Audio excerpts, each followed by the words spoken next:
This first half This is Joe Cole. This is Ruben Loftus-Cheek, and you're listening to the London is Blue podcast. All right, Chelsea fans, welcome back to another episode of the London is Blue podcast. As always, your host, Brandon, Joe, and my co-host, Nick. Dan, though, is not with us, Nick. He is alive and well, actually, just on vacation. Yep, one celebratory Disney trip. So they're just taking it easy, Dan and Terry, this weekend, which is good because we all need a break. And the season's long, and we're kind of pushing Dan out to get some relaxation. So that means we had to bring in someone really special, someone who the people love, someone who has recently reached celebrity status. Brandon, who is this person? That's right. We've got Abbie Mac joining us back fresh off the Reading and Leeds main stage, hanging out with us. Welcome back, Abbie. Thanks for having me back, guys. Good to see you both. Yeah, it's obviously been a fun little jaunt. We were just talking about our Champions League, I guess memories and how that went for each of us and our different perspectives. But how have you been? You've had some awesome life changes. You were just taking in the Villa match as well. It sounds like,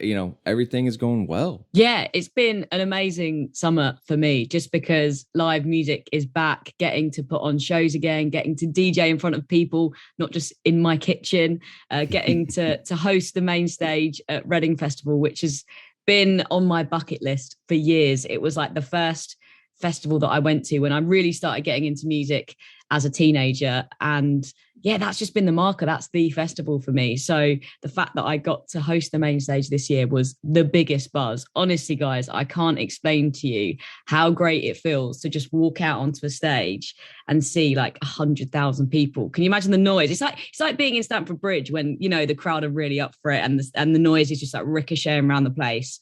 There's nothing quite like that buzz. You can't quite get that from anything else. So yeah, an amazing summer. The season's back and I'm feeling pretty good about Chelsea's chances. I can't lie. Yeah. I mean, you know what that's like, Nick, sitting in front of 100,000 people. I mean, if you've done it once, you've done it 100 times, So, I mean, it's how I feel in the Apple Podcast review every week, guys. Please, it's enough. Yeah. Well, that is fantastic, and we're so excited that you're able to take it in yesterday. Especially that's something that we aren't able to do on a weekly basis, to get that boots on the ground sense of what the stadium is like, and we're excited to touch on that. But before we get into this, obviously it's the Aston Villa match review. Chelsea big winners on the day, so we're going to be talking about how it was actually though quite a tough test from the Villains, how Tuchel adjusted. So we're going to talk about standout performances from Kova, Big Rom, Mendy, and Thiago Silva, who we didn't even know if he was going to be able to play, as we discussed in our match preview. Not until one day before. Oh, Thanks. My gosh. And then, sadly, we have to dedicate an entire section to Nick's prediction streak continuing. But hey, if we can start to monetize off it, maybe it'll all be better. But before we do that, Nick, I'm going to hand over the 3-word match review to you. Look, there are plenty of worthy candidates this week for a weird, consequential, good vibes, but also tough test kind of match. There was a lot to work with here, but Motor Mount with Heroes and Villains, an easy one for this one, but I like that one. Mr. Thurman with Villa get Rominated. I like Love that. Of course, Rom Sweet Rom, Home Sweet Home reference there from Brad Pauly. To Brent with Kova finally converts, which is a thing that we will talk about at length today. Ultra Ernie with Big Rom's House, which is really hard to argue right now.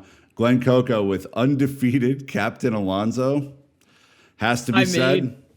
Undefeated and untied. Accurate. should retire right now with that 1,000% record. Nicholas J. Gomez redid the Captain Leader Legend banner with Alonso on it, which is funny. I like that. Mr. Thurman, again, 2 entries, by the way. This is how good this dude was this weekend. 600 win club. Chelsea entered the 600 win club, which is really nice. And then one that will probably get some time. A better recall, Saul, from Classic 86K. That's tough. That's a little tough. Francisco with Assist Piliqueta strikes again. John Dolazar with Big Pick Nick, because those two things work together. We'll talk about that in a minute. Brandon, Phil, right after your own heart with Mendy Brick Wall. Has to be said. Absolutely. The Sultan of SWAT with very flattering scoreline. and then Burt cubed with "Better call Jorginho." That Love classic these. trope. Yeah. So look, there's tons there. Work with what you want. Absolutely, there really are. I doubled down, as you're probably going to expect, with Super Edouard Mendy. I mean, the amount of saves he had to make kept us in it. It was fantastic. It wasn't his casual bystander clean sheet at all today. So I'm always going to shout him out when we talked about goalkeepers saving points and things like that. He absolutely did yesterday, and it was great to see. So what about you, Abbie? I've gone for Hail Ruthless Rom because he is fantastic. I think we knew he was going to be fantastic, but he does not disappoint. I was reading some stats and it was like he only had 25 touches of the ball in total in the game, 2 attempts on goal, 2 goals, done, clinical. He's just a beast, and they're just totally different finishes as well, using both feet. We're so lucky to have him. Just another masterclass from him. What you just said should scare the absolute shit out of our opponents, because if he doesn't need much and we really didn't have that great of an offensive day, Yeah. He's so confident. That's what's crazy. Like, we are not used to seeing that. It's been a bit. I went with Champagne Super Kova. We got to give Kovacic some props today. I mean, this cat was just absolutely on one from minute one. Really helped rescue that terrible first half for us, and then stole one, which is fun. So yeah, big fan of his on the day. Yeah, Gary Hayes, please write in. We'd love to hear your thoughts. Yeah, Gary, please. Perspectives. All right. Well, before we get into it, we just want to say a quick shout out to Michael and Lewis for jumping on our Patreon. They're in our Discord. They have access to the Fantasy Premier League and our Ted Lasso episodes. So again, best Chelsea community online that you can be a part of if you don't have a local pub or group to watch with. That's all we recommend. And then, Nick, we have 4 Apple Podcast reviews. Again, the easiest way to let us know, A, we're doing a good job, and B, let the world help them to find us. Everyone should be listening to us, so yes. Another expensive app, one from Canada, Sunny Gill 915 from the U.S., Johnny Sis from the U.S., and Von Poo, one of the best names we've ever seen here, from Australia. You cheeky bastard. All right, well, match review time. It was Aston Villa this past Saturday, September 11th. Obviously, a very big day over here in the United States. It was in the Premier League at Stamford Bridge. Scoreline, Chelsea 3, Matlaw's Villa 0. I think that's their official title, right? Absolutely. Yep. Especially on this show, with the deep connections we have. We won't rub it into his face. We just have to drop this here, and maybe someone will tweet the clip to him. So we're going to shout out to the Fifth Stand app. They let us use the highlights. So before we get into the match and everything, let's listen to it back and hear how it went. Here we go. All right, lineup time. Nick, again, I feel like I'm throwing to you a lot here. You good, or do you need me to jump in? Good. All right, man. Here we go. I got legs for days. All right. Edouard Mendy between the sticks, per usual. Trev Chalobah back in the lineup. I love this. It was great to see him. Thiago Silva and Rudiger made up the back 3. Callum-Hudson and Odoi getting a rare start yesterday, and Marcos Alonso paired in the wingback roles with Kovacic and Saul starting, although that one start didn't last very long. Hakim Ziyech, Kai Havertz, and Romelu Lukaku up front. So a very, very strong lineup. The bench had some interesting names on it, names that we might not have seen for some time. Kepa is obviously our backup keeper. Andreas Christensen did not quite make the starting lineup. Jorginho enters the fray at halftime. Timo Werner enters the fray late. Ruben Loftus-Cheek makes the bench. That's fun. Ross Barkley makes the bench. Not as fun. Mason Mount, obviously coming off of England duty. Ben Chilwell and Cesar Azpilicueta, or as he is more affectionately known, Azpilicueta. All right, just some of the top line stats real quick. Pay attention because some of these might surprise you. Chelsea had 12 shots, 4 on target. Villa had 18 with 6 on target. We did have 57% possession at home. We had 11 fouls apiece. Both teams had 11. We had 1 caution. Villa had 4, which they definitely discussed. And then we had 2 offsides to their 1, 4 corners to their 11. And then very much lastly, the XG from @XG Philosophy had us at 1.35 to Villa's 1.37. So Abbie, we got lineup, we got XG, we got stats. Where do you want to start? Shall we talk about our performance? I feel like let's not skirt around it. It wasn't a complete performance from us by any stretch of the imagination, but lots of players, they weren't fully fresh after the international break. And there were some flashes of brilliance. And when we could break down Villa and take our chances, we absolutely did. 3-0 is definitely a flattering scoreline, isn't it? Against a team that were really physical. They created chances. They really battled their way through the 90 minutes. Mendy, I think, won the game for us, really, with a little bit of help from Thiago Silva with that pretty crucial block to stop Watkins' goal going in. I mean, he's just there with killer save after killer save, isn't he? He's phenomenal. I feel like I wouldn't take any other keeper above him at the moment. I think he's unreal. And then I guess we should talk about the debut from Saul, but I'll hand over to you guys for that bit. Just on the stats side, could I quickly say that the 12 shots, I don't remember most of them, which tells me kind of what I need to know about our offensive performance yesterday. I think Tuchel even said in his post-match that there were a few really big missed opportunities in the second half where primarily Ziyech did not pull the trigger in the right direction with the final ball and kind of let that flow down a little bit. And that was pretty disappointing because I thought that we had the better of the chances in the second half for the most part. But yeah, I mean, it was a physical, tough game, and the fact that 11 fouls apiece, and we were probably a little fortunate to have only 1 yellow card given some of the challenges that went in. Brandon, that to me was just kind of summed it up that this Villa team came to play. This was their best performance of the season by far to this point. Yeah, I would definitely agree with that. And again, the results haven't really gone their way. We talked about they've had a little bit of a slow start post Grealish. They've had some injuries and some things like that, so it's not straightforward. But yeah, I mean, where we're at is this is important that you can have a team like Villa have one of their best performances of the season, and Chelsea dealt with it rather comfortably. It wasn't a walk in the park, but to come out with the scoreline and to be able to have managed those threats that came at us, that's a sign of like a really good team with experience and hopefully kind of that mental edge to make a run at winning the Premier League title and many other trophies. So I think that's what we'll get into a little bit more with, but definitely positive signs early on from this team. So a random stat or two. So the Premier League account tweeting Fortress Stamford Bridge. Chelsea are unbeaten in the last 91 Premier League matches at home when leading at the break. Well, that's a nice caveat, but that says when we go up, we stay up. I would not have guessed that, by the way. I didn't know that was the thing. So that's good. Yep. Next one that we have, the Chelsea's defensive stats. You put this nice little clip in here, Nick. So since Thomas Tuchel's appointment, Chelsea have only conceded 14 goals. And again, this looks like it's in the Premier League, which ranks first in that time. We have 13 clean sheets, ranks first in that time. We've only faced 58 shots on target, which ranks first in that time. And our XG against us is 15.5, which, here we go again, is first in that. I mean, Abbie, Tuchel has been such a revolutionary change. Obviously, no one wanted, well, I shouldn't say no one. A lot of people did not want to see Frank Lampard leave when he did. But it seems in hindsight, the club absolutely nailed this appointment. Yeah, he is just an incredible manager, isn't he?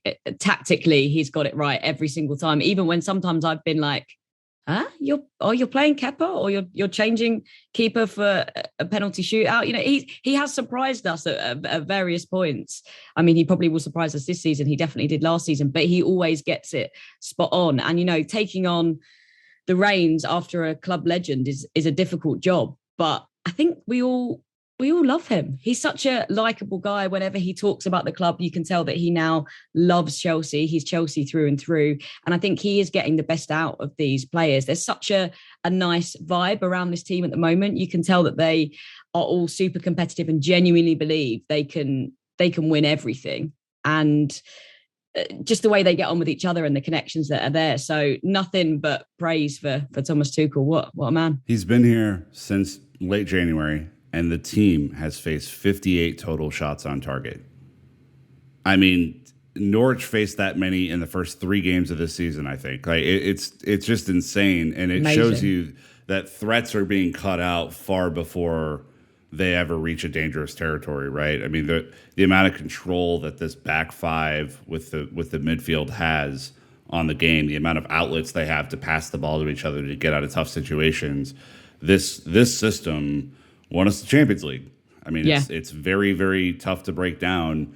And even though Villa had a better shot at it yesterday than many have had, it still wasn't enough to quite get through, because then you have big Edouard back there just making saves all over the place. So, yeah, I feel for teams that don't have Villa's athleticism and pressing ability, because it's likely not going to go that well. All right. Well, we're going to take our ad break, get it out of the way. But again, we've got a lot to cover. Digging into this one, we thank the sponsor of Financially Supporting the Show. We'll be right back. All right, here we go. But before we get into it, we've got episodes this week, and it's really important that you guys hear that Nick is continuing to do amazing women's match reviews. And they're going to be dropping on Tuesdays, all right? We'll drop the men on Monday, these on Tuesday. We've got the Champions League review, all right, on Wednesday. So now that's back-to-back pods. And, oh, yeah, we'll do a Spurs preview on Friday. So, again, content. We've got some... That's a classic 4-pod week right there. We've got some content coming this week. But as we get into the match review here, was the final score flattering to Chelsea? So again, we've talked about well done to Villa. They came to the bridge. They switched up their formation to go toe-to-toe with us. Dug deep, and like I said, challenged the team, Nick. So I think credit where credit's due, because Liverpool, having been gifted a massive advantage, Arsenal nor Crystal Palace have really given us a test of what this team's made of. I mean, it has to be said, when teams try, and even going back to the Antonio Conte era, it is insane for teams to try and play a 3-back against us if that is not their normal formation. Most of the time it ends in utter disaster. And so for them to play a 3-5-2 yesterday to try and win the midfield battle and match us on the wings, I thought was likely to head in that same direction. And it has to be said that they had a far better first half than we did. I think we clawed it back in the second half, but they gave it to us just as well as we were giving it yesterday, Abbie. And I think this is kind of what you were referencing. They have the athletes and they have the selflessness in that team, because they don't really have a bona fide superstar anymore, to play in a system where everyone's kind of giving their all for everyone else. And there are not many teams, as I was kind of going through in my head in the Premier League, that have that kind of attitude and that kind of athleticism. And I think that's why they gave us trouble. Yeah, I totally agree. They're such a physical side. And I felt like, I guess, Saul getting a little bit lost in the pivot, and, him still adjusting to the speed of the Premier League. He was taking a little too long to move the ball on. And with Villa pressing as aggressively as they were, he lost the ball, a lot. I was looking at the stats earlier. He didn't win any of his duels in the first half, and his passing wasn't really up to scratch either, was it? It was all a little bit sketchy. But you know that he's going to get there, because he's a world-class player and he's absolutely got the skill. But yeah, Villa really tapped into that, I think, and just kept getting us on the break. And we're just so lucky to have Mendy, because some of those chances were pretty good. So it's kind of funny. Last night, Sky, as they're interviewing, players and managers and things like that, they asked Villa's manager, they asked Dean Smith, they're like, oh, were you planning to go after Saul, because he's new to the league and stuff? He goes, I didn't think he was going to play. Like, no, we didn't prepare for this contingency. But when the guys got out there, I'm sure that they quick made the adjustment, say, let's go at him. Yeah, Saul did not have a great introduction. Thomas Tuchel handling it like the master of player management he is. Owned up to it, said, I threw him in. He had a good international break. I thought we could get him integrated right away. They're like, he just admitted it's probably not the right way to do it. So he's like, we hooked him, not his fault. He goes, that's on me. I didn't put him in a position to succeed. And I just immediately was like, Tuchel is so on point with at least protecting him, right?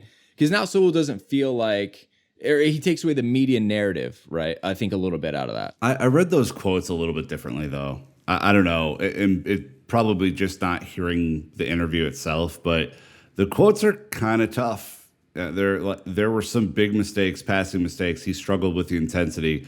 You can see he isn't fully adapted. Obviously, it's his first game. He did take the full responsibility, but you can either do it or not do it. I told him before, it's my responsibility if it doesn't work out. For the matter of your life, that one I don't get.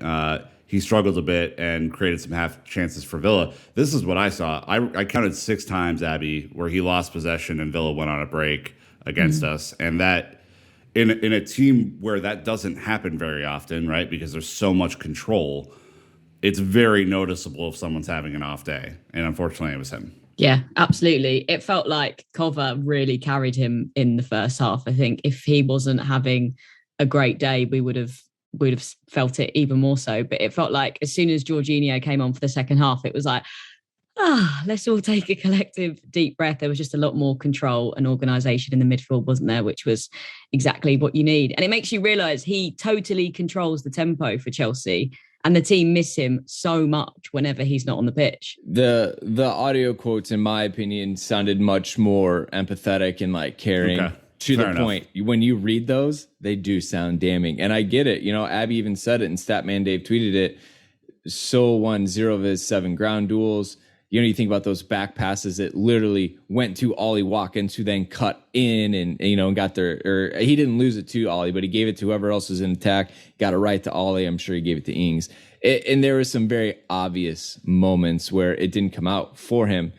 But you had to integrate him in sometime. It sounds like, they wanted to get Jorginho some rest. Conte clearly injured. So he definitely rolled the dice and he got away with it. But that is, one that I think scared us a little bit.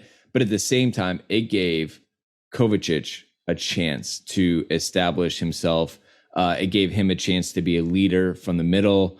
And that's what we saw today, were individual moments of brilliance, individual players stepping up and kind of breaking through the fight that was happening between the two teams.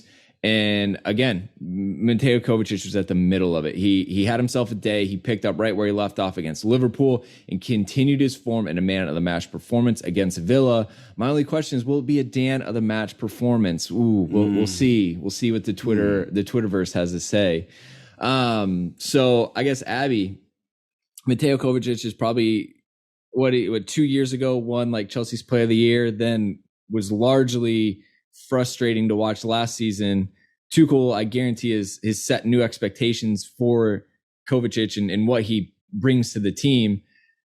What was it like watching him yesterday in person? It was great. I feel like he was back to his best. I thought he was superb. He really deserved that goal. He was so hungry for it, with pressing. Also, that pass to set up Lukaku's first goal was just perfect. Like seeing that actually happen in the stadium, I was like, I don't know if I've ever seen a pass quite so perfect. I've obviously watched it on loop since, and it still is just absolutely brilliant. I feel like as soon as he's got this number 8 shirt, it's kind of unlocked a new level. He was just killer yesterday, and it was a joy to watch him. And it feels like everyone was so made up for him as well. The fact that he scored and it was his first goal at Stamford Bridge. Yeah, the crowd went wild. And we're super chuffed for him. A handful of questions. Who is this man? And what did he do with Mateo Kovacic? It feels like that. When did he become Cesc Fabregas with the long ball? And is Cesc okay? I want to know. And then I just haven't seen this level of dynamism from him consistently, right? I mean, I think we all know that he possesses really good ball skills and can advance the ball, but he was pressing yesterday in a way that I haven't really seen in a while. And then to be able to break a team that's pressing you, you have to have quick passing and shiftiness to get around players who are trying to pin you in, right? I mean, he did that a number of times yesterday, especially when Saul was not a great midfield pivot partner to him. And that was just fascinating to see, like, when the pressure's on him, he's not going to break. Like, he really had to put him on his shoulders yesterday and really own that midfield by himself. these are kind of 3 points that I think are crazy considering where he ended the year last year, which was a sub at maximum. And I don't know, Brandon, if you felt the same way, but I was just very surprised. Look, I think it's very much Tuchel setting expectations for him and telling what he needs him to do, and Kovacic, having to answer that call. We know he's very tidy in possession, right? We know that he can get out of tight spaces, and he's very, great at short distance bursts, on the dribble and kind of like breaking the line. Where we've been concerned about is defensively, what can he have to offer, especially when it's him and Jorginho. Jorginho's clearly found a way to be successful in that double six, and Kovacic, maybe he's just starting to settle in as well. Finally, it's clicking for him. But to me, it was more of like a leadership role. It was more of like a pointing. It was more of a, I'm going to go get the ball. I want to be involved the whole time. And to me, that is a mentality and like approach difference rather than, Mateo Kovacic found his left foot. Like, it's not like that. Big Rom also said, his quote was, the coach said before the game, when we recover the ball, we have to play it forward very quickly. I wasn't doubting Kova's quality for the first goal. It was a great pass.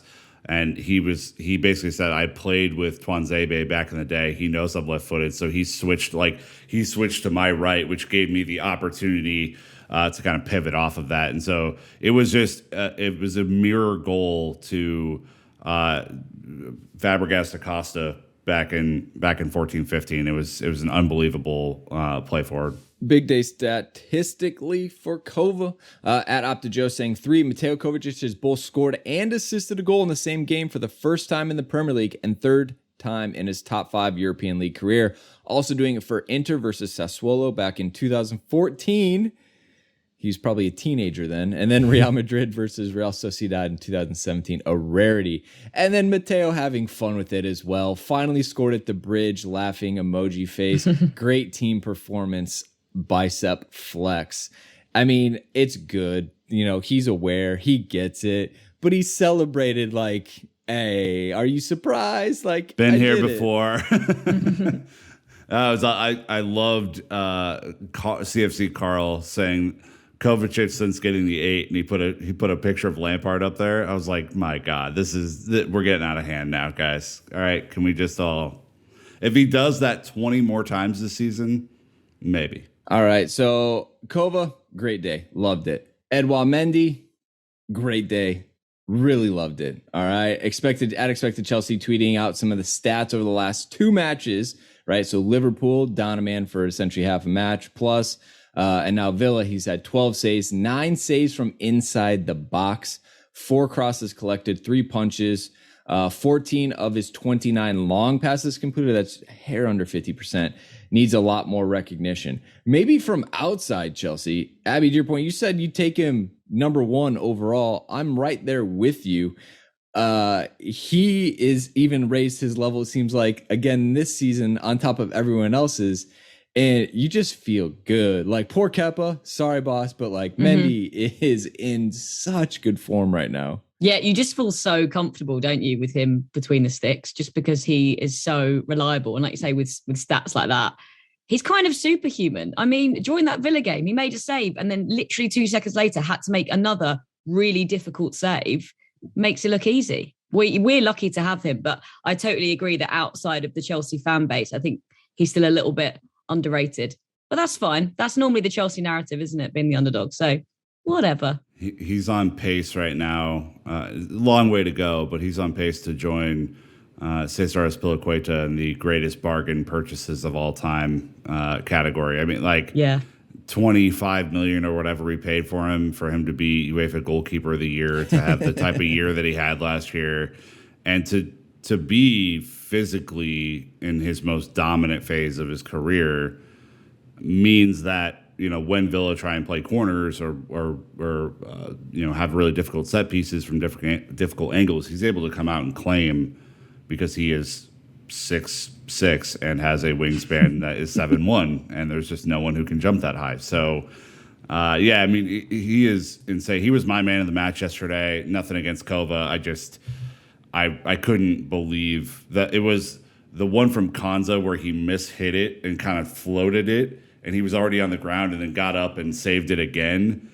And the whole back line came over and was like just slapping him on his head because it was just an insane save to make. A lot of people would have let that in. Again, some people may say it was a little dramatic of him. I would just remind everyone that he had to push it away from danger as his first block went right back into danger, and we saw what happened. So, it's notable that all goalkeepers are incredibly dramatic. So just note that. Actually, quite nonsense as a group, thankfully. Yeah, and again, his ability to be settled with the backline in front of him. Tuchel is asking the team to play uncomfortably out of the back at times. And Mendy, we went from almost letting a ball go into the back of his net last year under Frank to now looking confident with the ball at his feet. So, all right, I think another one that we have that we can look at is Lukaku. I mean, I don't really need to put anything out there. It's just a given. Big Rom doing the business, Nick. I love this man. I just love him. I was so happy when we signed him, and he has been exactly what I thought he would be, and then some in his first 3 matches. To see the passion and the enthusiasm he had after scoring his first goal at the Bridge, his terrible knee slide that vaulted him almost into the stands, and just how fired up he was. It just means more to him, Abbie. It just means more to him, and I love that. I love the connection there that he's wanted to do this since he was 11 years old. Like that. I mean, what a moment for him. Yeah, I totally agree, Nick. I feel like that's what's so special about him is that he just loves Chelsea. That return to Stamford Bridge felt special to him. And from the celebration of the goals, you could see that. And I think he's the ultimate signing because he is that out and out number 9 striker that we so desperately needed last season. But also, the sentiment and the deep connection is there between him and the club and him and the fans as well. He's just, an absolutely 10 out of 10 signing. And I'm so excited to watch him probably get the golden boot, to be honest. That photo, before you read all the stats and quotes, Brandon, which are worthwhile, that photo after a second goal where he was just in front of the shed end going, this is me. Let's go. This is who I am as a person. Hang it in a gallery. Beautiful stuff. Unbelievable. I wonder, I guess I clearly, and I don't know, most people probably didn't realize how much affection he still has for the club. I mean, it is fiery inside of him. When he went to United, which sounds like there was some agent meddling, obviously, maybe Chelsea not doing enough, but he's since changed representation, so you could very easily point to that. Obviously, had a terrible time, went to Inter Milan. Conte, him, obviously, bromance, loved it, connected. I think I was surprised, Matt Law bringing it up last winter, and then this summer, Chelsea were very publicly hot on, Haaland's trail. And then we pivoted our attention once we realized, that's probably not going to go. And we went to Rom, and he'd already came out like, no, I'm happy. Inter Milan, here we go. Title defense. Chelsea calls once. He's like, all right, where do I sign? Yeah.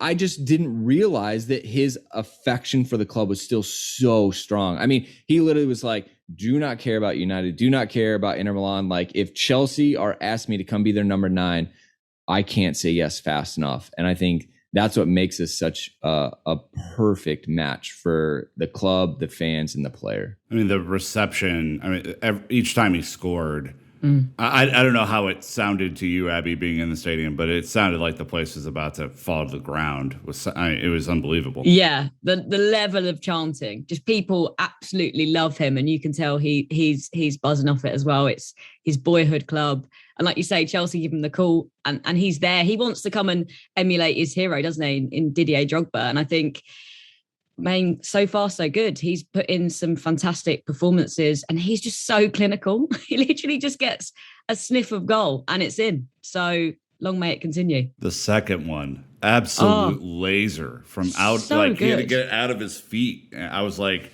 oh, this is not going to be anything. And then Ping. And Yeah. he still didn't get it out of his feet. Like that's scary too, because the amount of power that he generated. I mean, the goalkeeper didn't stand a chance. Steele, I think it was. What'll happen when he actually gets a hold of one is the question. Oh, grounds crew are in trouble. That net's coming down. The stanchion is removed. Statman Dave breaking it down, saying that Big Rom has scored in 6 consecutive Premier League appearances versus Aston Villa. Something to think about fantasy Premier League managers. And he's finally off the market, Stamford Bridge. Everyone was kind of talking about it. I mean, Arlo repeated it over and over and over in the U.S. commentary. Never scored at Stamford Bridge his first run at Chelsea. Never scored at Stamford Bridge he's at United. And now finally did. And it clearly meant a lot to him. And now we're like, okay, well, that really weak record is broken. Duh. That won't be holding him back. No curse of the number 9 shirt or anything with this guy. And again, just the cherry on top, he talked about it again. He said, it's my dream since I was 11 to score here. Lukaku explained to Sky Sports following the victory. He says, I've worked hard for this moment. I'm very happy for the win. It was an important game for us. We showed the will to win from the first minute, and I'm very happy with the result. In Italy, I was playing in a league where I maybe had 1 or 2 chances a game, so I had to take them. I'm very happy with the situation I'm in, and we keep going, because a lot of the pundits and people are saying he didn't have 2 clear-cut chances. He had 2 half chances. He took both half chances, and he just did the business as a striker. Going to be making room in my fantasy team for Big Rom really, really quick. All right. Thiago Silva, another one that we can continue to share our love and affection for. But it's crazy, Abbie, was this whole FIFA international break. And obviously there's red list countries in the UK, which is hard as like, every country has their own red, green, yellow list and things like that. So it's like the players in Spain could potentially go to some countries, but players in England can't go to the same countries. So it created this huge amount of confusion. And it sounded like Chelsea had maybe worked something out with the Brazilian Federation. And long story short, Thiago Silva stayed, did not go. And then there was rumors right before the match he might be suspended because he wasn't released to go on international duty. So you either get quarantined for 10 days or suspended. Damned if you do, damned if you don't. Thankfully, Thiago Silva made available to Tuchel right at the end. Yeah, I'm so glad he got to play. I really wasn't sure what was unfolding with that situation. I think we're all probably as confused as each other. But Thiago Silva showing once again, age is but a number. Doesn't miss a beat, does he? Honestly, what a man. And that block from him was just as crucial as Mendy saves, really. That would have totally changed the game and gave Villa a lot more fuel to think they were going to win the 3 points. I mean, what kind of batshit crazy stuff is going on with these? Can we just if you stayed in the country that you're going to play at the weekend, can we just say that you didn't what is the deal? He was at his house. His wife was posting Instagram stories from their pool. What is the deal here? I just don't. It's crazy. But yeah, I mean, I agree. I have more gray hairs than he does, and he's 4 years older than I am, which makes me very upset. And well, obviously he colors his hair, Nick, to cover it. Well, that blonde mop thing that he has going on is the one flaw in his whole thing. But I mean, he's still rocking and rolling right now. I mean. The block, the screenshot that we have in the script is instinct. And every Villa player is like, no, it hit his arm. No, it hit his arm. It hit him right in the chest. I mean, he knows what he's doing. One thing Tuchel talked about post-match was that he wanted Jorginho to come on so Thiago Silva and Jorginho could control the game. So all of a sudden, I'm like watching back because what happened was I was away yesterday, so I listened to the Sky Sports podcast version of the recap, then watched the game. So I got all these talking points in my mind so I could look for them in the match. And Thiago and Jorginho, right? They are buddies. Obviously they did the bleaching of the hair because of, the reporter thing. They definitely still speak Portuguese to each other or maybe potentially Italian because Thiago Silva spent so much time in AC Milan. Maybe Jorginho's learning French just for fun. But they are connected. And now we've started to see Thiago Silva quarterback to use an American expression, from the center defense, where he will drive into the midfield and look to be a bit of a playmaker as well. Same with Jorginho. Like these two, again, I don't know if it's because someone told me it happened and then I saw it happen, but Abbie, like their connection is a lot stronger than I think I had realized, maybe because we hadn't seen Thiago this season. But those two are on the same page, communication-wise, play-style-wise, where each other are. And that is something I'm going to continue to watch this season as that progresses, because those two, yeah, everything went through them yesterday. Yeah, I almost don't think of them as a duo as such, but I'm going to be looking out for that more going forwards. And I think it's just both. It's because both of them are so experienced and they can read the game so well. They know exactly where each other need to be, both just phenomenal talents. And I'm so glad that we've got these leaders in our team. And I think that's why this current Chelsea crop is amazing, because you've got, the amazing academy players coming through, but you've also got these absolutely world-class leaders that have won everything. And it's just an amazing mix. Yeah, at the end of the game yesterday, you had Thiago Silva, Jorginho, Azpilicueta, Big Rom, who is 100% a leader, in case you missed that one. Yeah. And you had Alonso, who wore the captain's armband yesterday. Why? Not exactly sure, but it doesn't really matter. I mean, you had all these players back there, and Big Mendy's back there too. And so there's a ton of leadership in that team. I mean, that's 6 of the 11 players I just referenced that could have worn the armband at any given point. I mean, that's really great. Yeah. As our backline, Rudiger won 2 out of his 3 aerials. Thiago Silva won 2 out of 2, and Chalobah won 1 out of 1. Mendy coming out and collecting crosses. That is a rock solid group. And you still have Christensen to come in. Aspie didn't play. Aspie won, I think, quite a few headers, even in his sub minutes as well. So, any other shout outs maybe that we want to touch on? I'll pass it on to you guys before I throw one out there. I guess on ups or downs. I mean, a lot of players. It was a team effort yesterday, which I think was pretty good.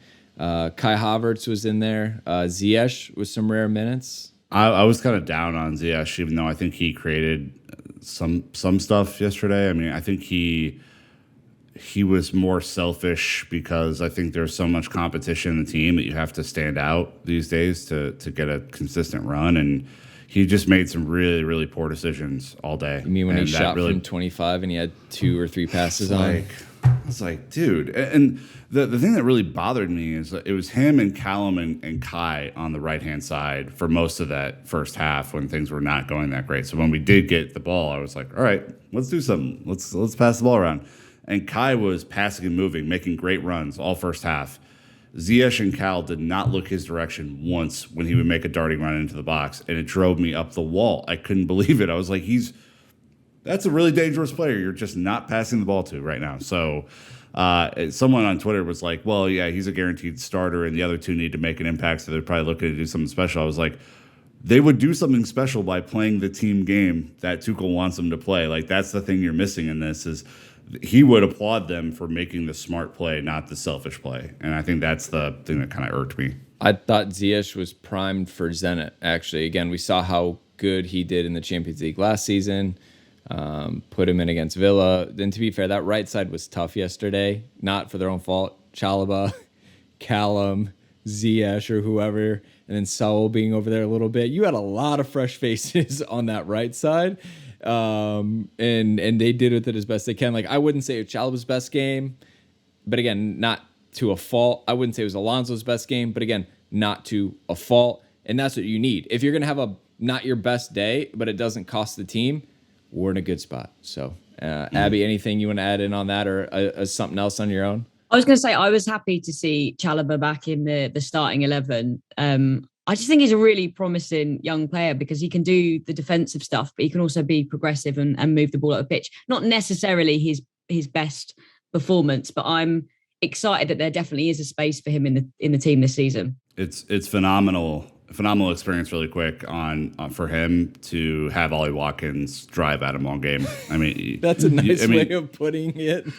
I mean, but people like Ollie Watkins is a big player. He would fit a lot of people's stereotypical striker, back to goal type of striker, but he's actually a really skillful attacking player. Absolutely. And he drove at Chalobah a lot yesterday, Yeah. and Chalobah had to adapt his game and figure out positionally where to go. And that's where I think someone like Dave will really help him this year, is just showing him the one-on-one positioning that he'll need, because Dave's an expert at that. That's where he's always made his money. So yeah, I thought that was a good point. I wanted to see him because I didn't want him to get some minutes in preseason, the first match of the season, and we really don't see him until Christmas or something like that. So again, finding consistent minutes for him is going to be really, really key. As we're about to talk about Callum-Hudson Odoi, who is Mr. #consistent minutes needed. Please send more. Here's my Venmo, because he needs them. Great hashtag, by the way. Tuchel Wonderful. even admitted that he put him at right wing back, and that's not his favorite position. It clearly is well discussed and well known that Callum is now being wedged into a spot. And again, the circumstances that he was able to play even is an international break where he was at the training camp all that time while everyone else was out and maybe tired. Not a great opportunity. Well, Reece is suspended, obviously, for the right guard. Yeah. Aspie's gone, but Reece would have been on international break. I would say I think Tuchel loves guy. The more you work with him, the more he believes in you, because you've had more time with him. Because if you notice, almost everybody that was with him this break got minutes.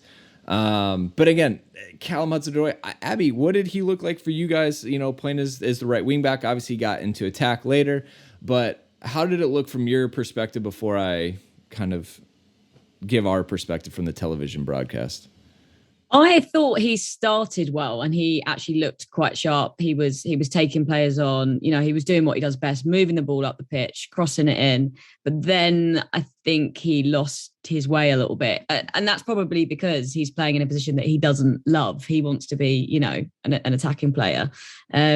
So it was a mixed performance for me. Were you a fan or not? I think when they pressed up and he got pinned back a little bit, it was very obvious that him and Trev didn't have the connection or like the appropriate spacing required to get out of those tight spots. And that's where I saw Kovacic working overtime.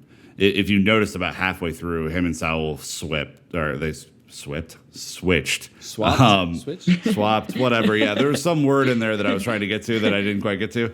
But they swapped, and so Kovacic then became the pressure release valve on that side, because it was clear that it just was not, you know, those five were not working together as well as we could have had, and that did change. I think that allowed Callum to get up.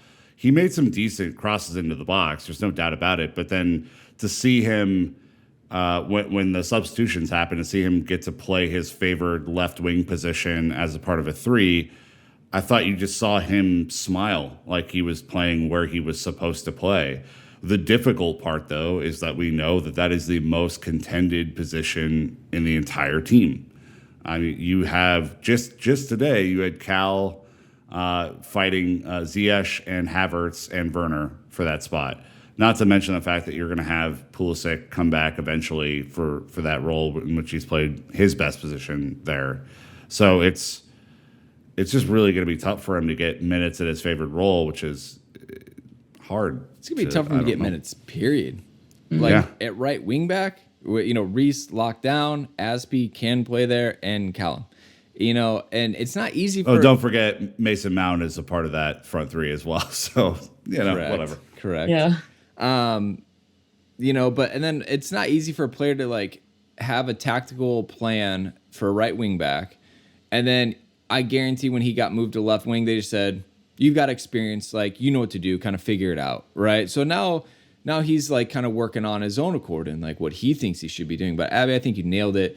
Moments of brilliance, flashes of excitement. Overall, not the best day, but again, that right side. From a FIFA standpoint, no team chemistry in that team. Very few minutes played together, and those guys, though, they battled and did the best of it. And again, didn't cost us. I think they get a little credit. Yes, Nick, he's only 20. I see you'd like to call that out. He's only 20 years old. That's crazy. That is crazy, isn't it? Like I do actually forget just how young he is, and that's the thing. In a few years, hopefully with some minutes at least, he is going to become just, unbelievable. I mean, he turns 21 on November 7th. But, I mean, to our point, if he doesn't get minutes, that's what we've been talking to Matt Law about and everyone who we can have this discussion with. Yeah, I mean, like, he has to play now. I mean, he has to get these minutes under his belt so that when he's 24, 25, 26, he is really, truly in the prime of his career. That's a scary part, I think. He doesn't want to be a wing back, and I frankly don't want him to be a wing back. I just don't see a way for him to consistently start in the role that he wants to start in. But he's made 100 Chelsea appearances like that, and he was, I think, 17 when he made his first one. So, I mean, there is a player here. We just have to unlock him a little bit more. Mm-hmm. All right. Well, before we get to the Dan of the match, Nick did it again. Assist Piliqueta's back. I mean, look, I predicted Saul starting, and I didn't get any tweets. Well, one of ours was a positive inflection on the game. The other was not. We didn't know when the team sheet was announced how it was going to go. Anyways, Phil. Fine, you did it. Congratulations. Not accepted. Look at all these tweets. Phil was saying, "Oh dear," assist Piliqueta as well. AJ saying assist Piliqueta with a lot of exclamation marks. Tana assist Piliqueta. Nick Verlaney laughing, crying emoji. Greg saying laugh my ass off. Nick Verlaney cannot miss. Hashtag assist Piliqueta, to which you quote tweeted no lies detected. Ryan says assist Piliqueta, eyeballs were responding to you and apparently Romelu Lukaku, because that's a normal tweet thread. And then you just tweeting at yourself, assist Piliqueta back, I did it again. You're insufferable. Can you hear the smugness coming through? It's literally, yes. You go, I did it again. Look, it was even more impressive considering that Aspie had 20 minutes in the game or whatever. And that Big Rom did a lot of that hard lifting on that one himself. But look, man, that's two big predictions to start the year. And I've had, I think, 2 the entire other 7 years that we've been doing this. So I'm feeling What's your pretty next good prediction? Right, we need to know. See, everyone wants, like, I got a couple of shouts yesterday, like Mason Mount hat trick. When are you going to predict that? Are you just going to predict the treble now? And I was like, guys, these things take time. Wait okay. For the Spurs match preview. The Oracle needs to go and do some diligence as to what is in the universe. Is it ayahuasca? Is that what you're using? Sure. Or other fun things, So, all right. Yeah. I only tease. Dan, congratulations to me again. Yes, congratulations to you again. So the Dan of the match on this one cannot defend himself. So let's see how he did. He said, Dan of the match versus Aston Villa. Not our best match, but we got the dub. Who is your Dan of the match? And we were given Kovacic, Lukaku, Mendy, and Thiago Silva. At first glance, not bad. I would say Dan. Those are the 4. Dan surprised us with that. Thiago Silva only getting 2.1%. Lukaku with a brace in third place with 23.6%. Yes, you heard that correctly. Mendy in second with 34.7%, and Kovacic taking the points at 39.6. Apparently a goal and assist is what'll do it. Here's my theory of this, because I think I had Mendy. I think you probably had Mendy. I don't know where you were at on this one, Abbie, but I think Kovacic edged it out because it was unexpected, and Mendy is expected. Yeah, I think you're probably right. I would have probably gone Mendy just because I really do think he actually saved the game for us. But Kova, I mean, this new version of him, I'm all about it. Kova HD. That's right. So before we get to just wrapping up with the league table and the title watch to see how everything stands, Nick, do you want to explain what the NPET shithouse moment of the match is? Obviously a working title. It's similar to XG, but I'm sure people will figure it out. Yeah, we got to bump this up the script to more of the official stats. The MPET is Nick Verlaney's patented eye test. The shithouse moment of the match should pretty much explain itself. John McGinn was a little bastard in this match. He was yelling and screaming and being just kind of an angry Scotsman all over the place. There were a couple of run-ins with him and Rudiger that I thought were absolutely hilarious on so many levels. My favorite of the bunch was that he tried to drive at Rudiger. Rudiger makes a clear interception, drives the ball upfield, passes the ball, turns around, goes back, and gets in his face because Rudiger's insane as a human being. And I thought it was hilarious in real time. Rudiger is like the master of shithousery, I think. He's the one to beat, isn't he? Oh, man. It was like, as soon as he turned around, I was like, oh, no, what's he going to do? Yeah, he enjoys that. But it's that spice, too. Like, you're not going to let people get away with that petty shit. You're not going to let attackers cry their way into a performance, right? And this is right after McGinn had gone in hard on Jorginho for the second time in like 2 minutes, and he was like complaining at him or whatever. And like everyone remembers Rudiger going up to Luis Suarez in the Champions League last year and basically doing everything except choke him. I thought that was going to happen again. And that would have been really fun, but just yelling. He's doing the Darth Vader thing, just letting him know it was coming. All right. Well, the table as it stands. So Liverpool and Leeds are playing. So that kind of gives you a moment of reference of where we're at. United top of the table on 10 points. Chelsea second on 10 points. Liverpool as it stands, they're up 1-0. So they're on 10 points if they get the victory. In third, Manchester City fourth. Brighton classically in fifth on 9 points as well. Spurs sixth, West Ham 7, Everton 8. So that's kind of your top 8. So it's still early days, right? There's only one team in the league with no points as of right now, which would be Norwich City. They're in 20th. Newcastle United on 1 point in 19th, and Burnley on 1 point on 18th. So, oh man, Arsenal's no longer down there. They picked up points. They got their victory. And they're up to 16th, Nick. So in and around the relegation zone is, I believe, how you accurately discuss that. Yeah, I've got a bet on that they get relegated, so I'd like to see that come off. What are the odds on that? I can't remember when I put it, but it was high. I don't think they think it's going to happen. They probably got enough about them that they're not going to, but I don't know. I've just got a bit of a feeling. I really think they're in murky waters. Doesn't matter. Drinks on Abbie when she hits the lottery with this one. We're going Even in. just the feeling of placing that bet had to have been amazing. You're like, I'm actually putting money on this because there's a chance it might happen. Yes, please. I'm never seeing this Take my 20 money. pounds again. This is just gone, but man, it's a laugh, and that's worth it. Yeah, it felt great. Can't lie.